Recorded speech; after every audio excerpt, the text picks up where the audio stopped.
We got ourselves some Fallout Commander decks. We're going to open them up. We're going to see what's inside. So that way you know if you should buy it.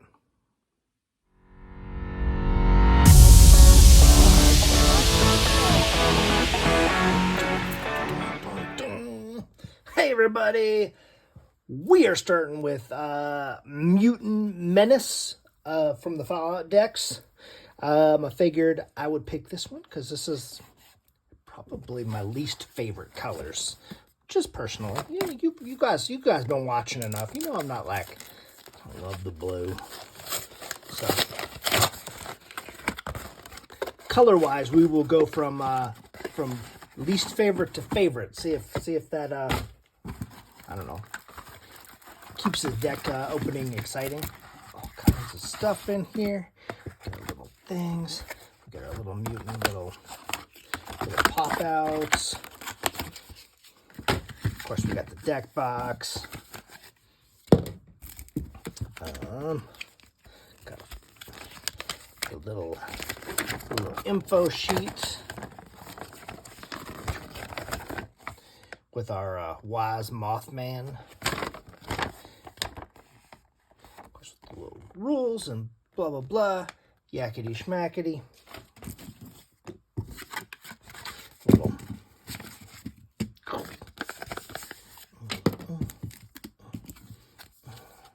A little spin down.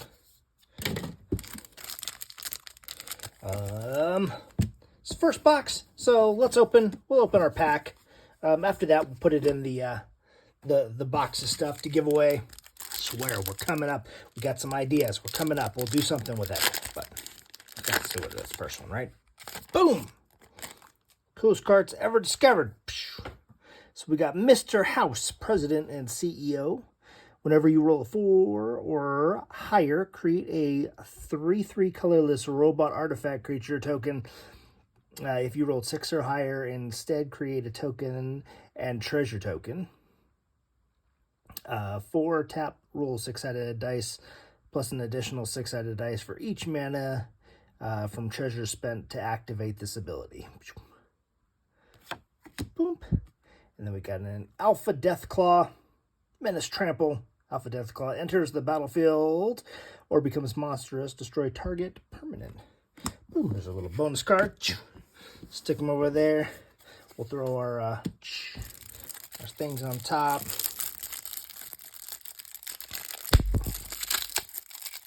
How is everybody doing? Has anybody opened any of this stuff yet? I know we're actually kind of on the early end. I mean, usually I get this stuff, a couple weeks after it comes out. Everybody's already seen. People have seen a lot of stuff. So we'll get the lands out of the way. Kind of cool full art lands.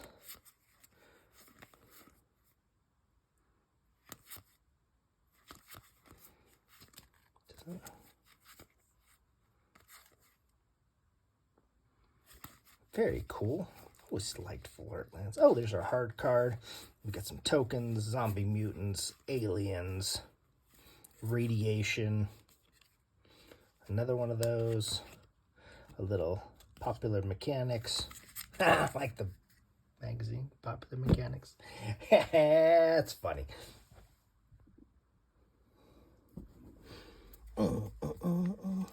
So we started off with our commander as the Wise Mothman, flying whenever the Wise Mothman enters the battlefield or attacks. Each player gets a rad counter whenever one or more non-land cards are milled. Put a +1/+1 counter on top of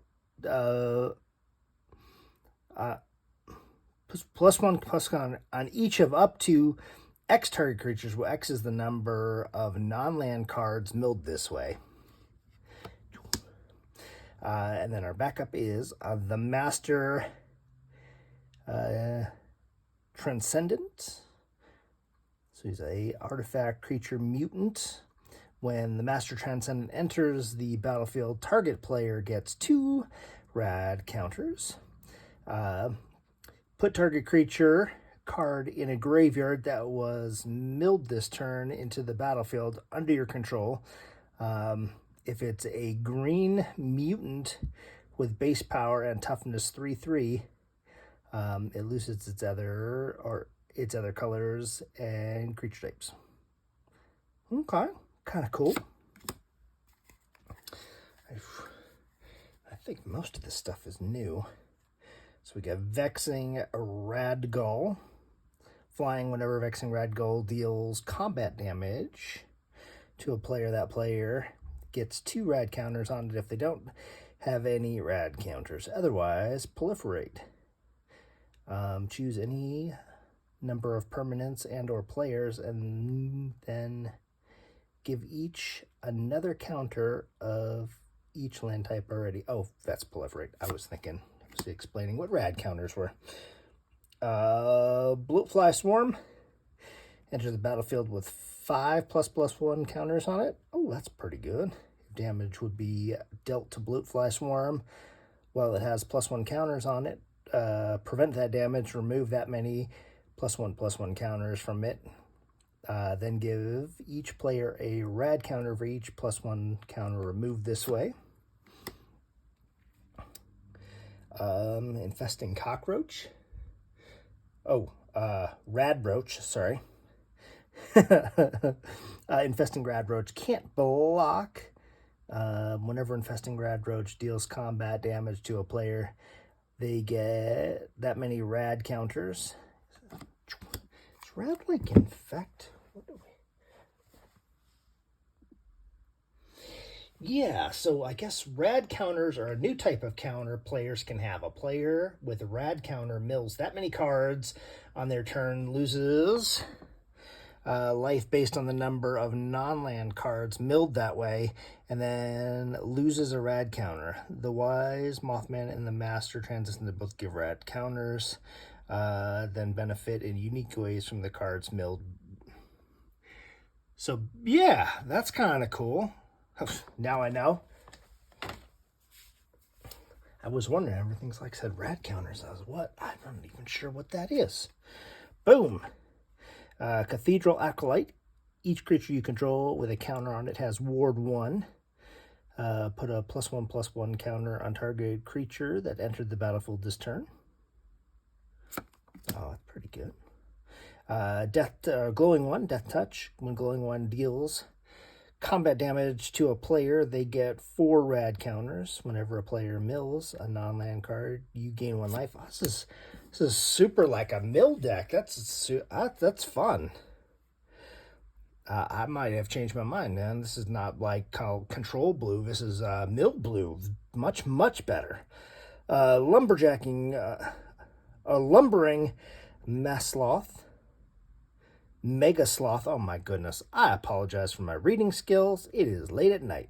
The spell costs 1 less for each counter among players and permanents.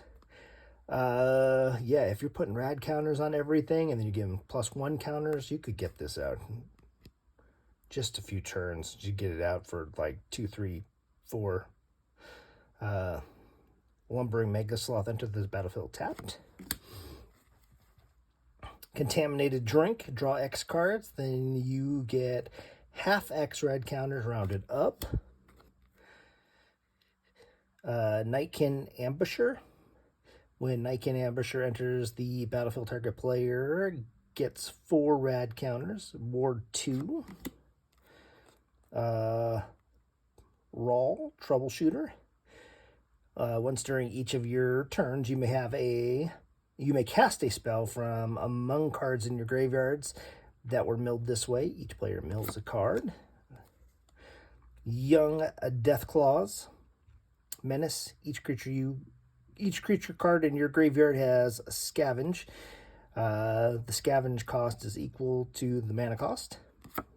Nice. Strength the Bobblehead. Add 1 of any color. Put a +1 counter on target creature. Cultivate. Search your library for... Cultivate, we know that. Farseek. Harmonize. There's some reprint cards. Inspiring Call. Rampant Growth. Corpsejack Menace. Putrefy. Winding Constrictor. Arcane Signet, Contagion Clasp.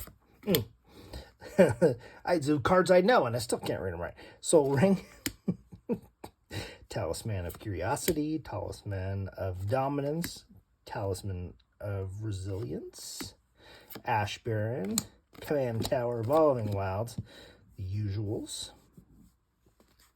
Jason Bright, Glowing Prophet. Whenever a zombie or mutant you control dies, if its power was different from base power, draw a card.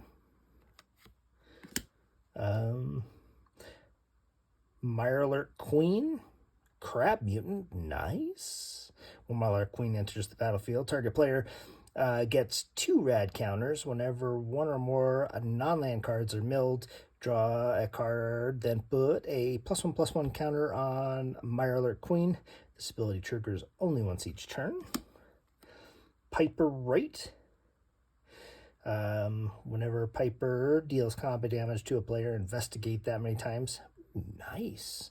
Whenever you sacrifice a clue, put a +1 counter on target creature you control. Rad Storm. There's Storm and Proliferate. That could be good. Struggle for Project Purity. When it enters the battlefield, choose Brotherhood or Enclave. Brotherhood, at the beginning of your upkeep, each opponent draws a card. You draw a card for each card drawn that way. That could be good, especially in a group game. Enclave, whenever a player attacks you with one or more creature, that player gets twice that many rad counters. Feral Ghoul, whenever another creature you control dies, put a +1 counter on Feral Ghoul. Feral Ghoul dies, each opponent gets a number of rad counters equal to its power. Man, so many rad counters. This is going to be, this would be a pain to play against. Each creature you control with a zombie, or that's a zombie or mutant, gets +X, where X is the number of counters on Hancock. And Undying, so he gets a counter when he dies. Each creature gets twice -X until the end of the turn. Each player gets X rad counters. Screeching Scorch Beast, Flying Menace. Whenever a Screeching Scorch Beast attacks, each player gets 2 rad counters. Whenever one or more or non-land cards are milled, you may create that many 2/2 black zombie mutant creature tokens. Do this only once per turn. Vault 12, Necropolis. Each player gets 3 rad counters. Target or creature X 2/2 black zombie mutant creature tokens. Where X is the total number of rad counters among players. Oh, that could be a huge amount. Put 2 +1/+1 on each creature you control. That's a zombie mutant. Harold and Bob, first Newmans.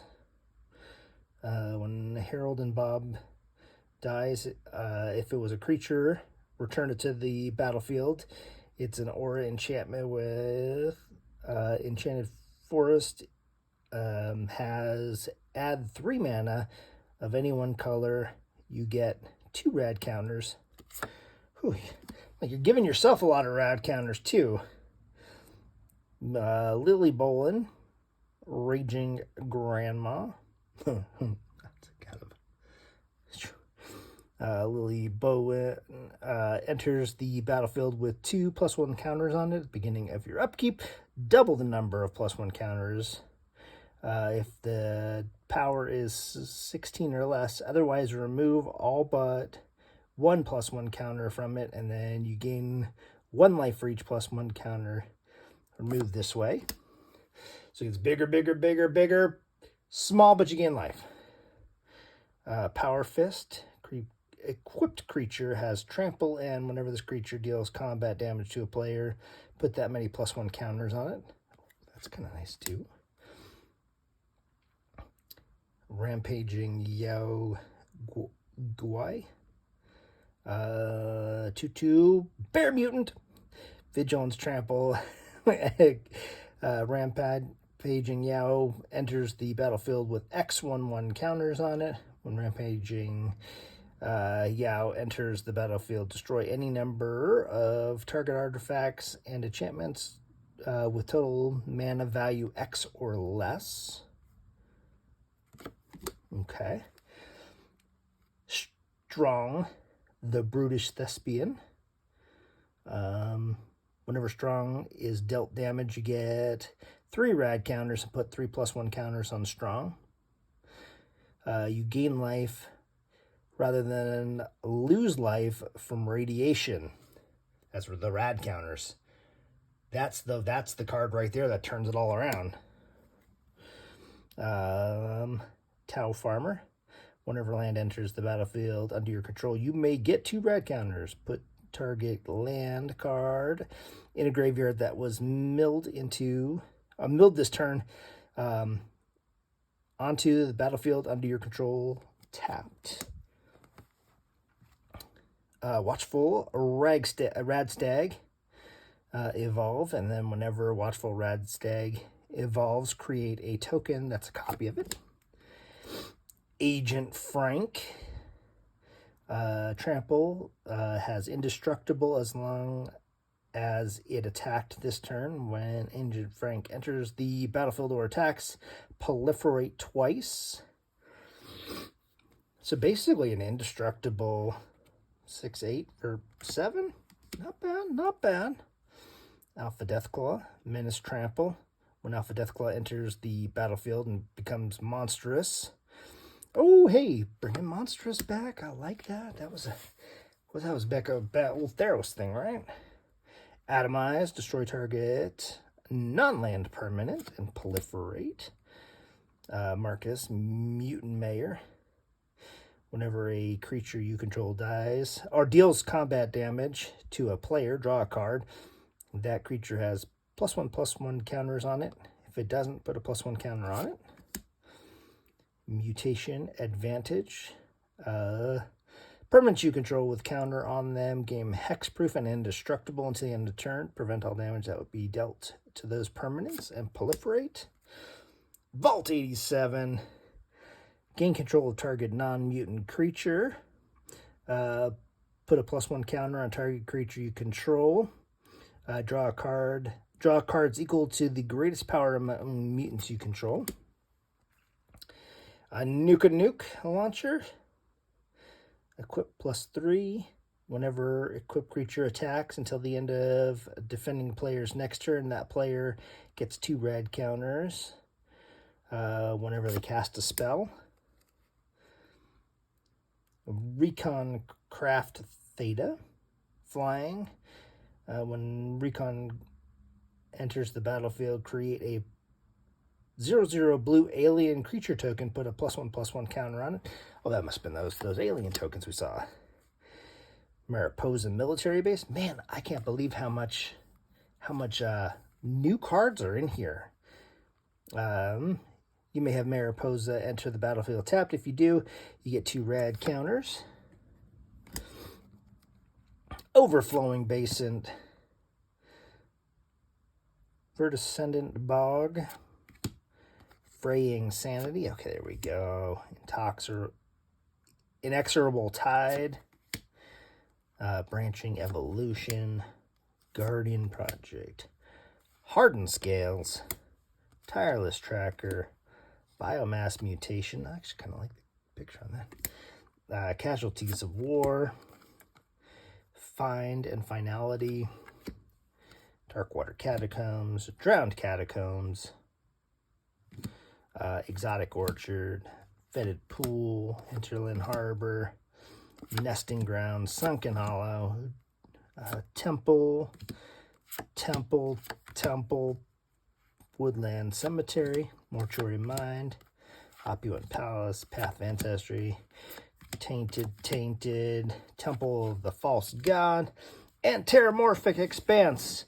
Yeah, I think it would take a few games of this to like get the hang of the rad counters and the mill stuff. But yeah, I like that this is a blue deck that's not a blue control deck. I would play this. I would play this. I think this would be fun. Like I said, with the amount of milling, this would not be a fun deck to play against. It'd be super annoying, like all your cards just going to the graveyard, especially if you have a graveyard. If you have a deck that doesn't have any kind of recursion. But yeah, hey, now you guys know what's in here. Tell me what you think. And then like and share and comment and all that kind of stuff. Thanks for watching, and we'll see you next time.